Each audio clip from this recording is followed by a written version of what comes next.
The Philippine Air Force's Technical Working Group confirmed that the Thai T-129B-80AK attack helicopter for the attack helicopter acquisition project has finally dropped. Due to US sanctions, Turkey failed to confirm to the Philippine Air Force their ability to import engines and avionics from the US and UK to allow the manufacture of the helicopters.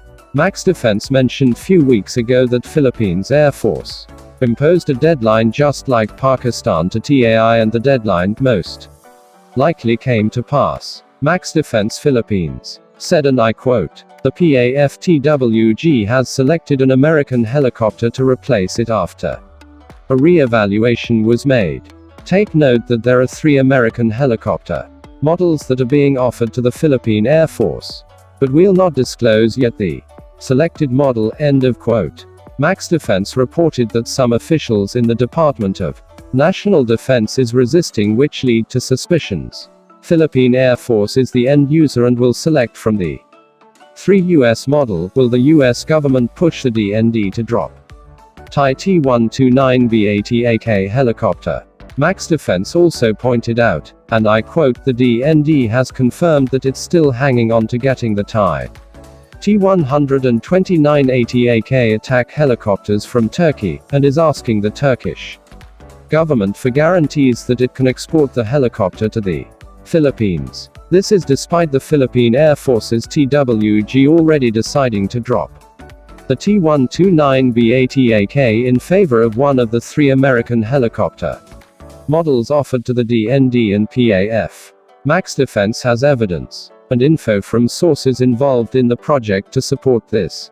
End of quote. MaxDefense said that the issue with T-129B is the Turkey's ability to get the engines and avionics from American and British sources, and has no issue with its performance. MaxDefense sees only 2 reasons on why the DND is hanging to securing a deal with Thai. 1. The Philippine government's commitment to buy something from Turkey as part of the government's policy of improving relations with a number of countries including Turkey. The SARO for the initial funding will expire in the 31st of December 2020.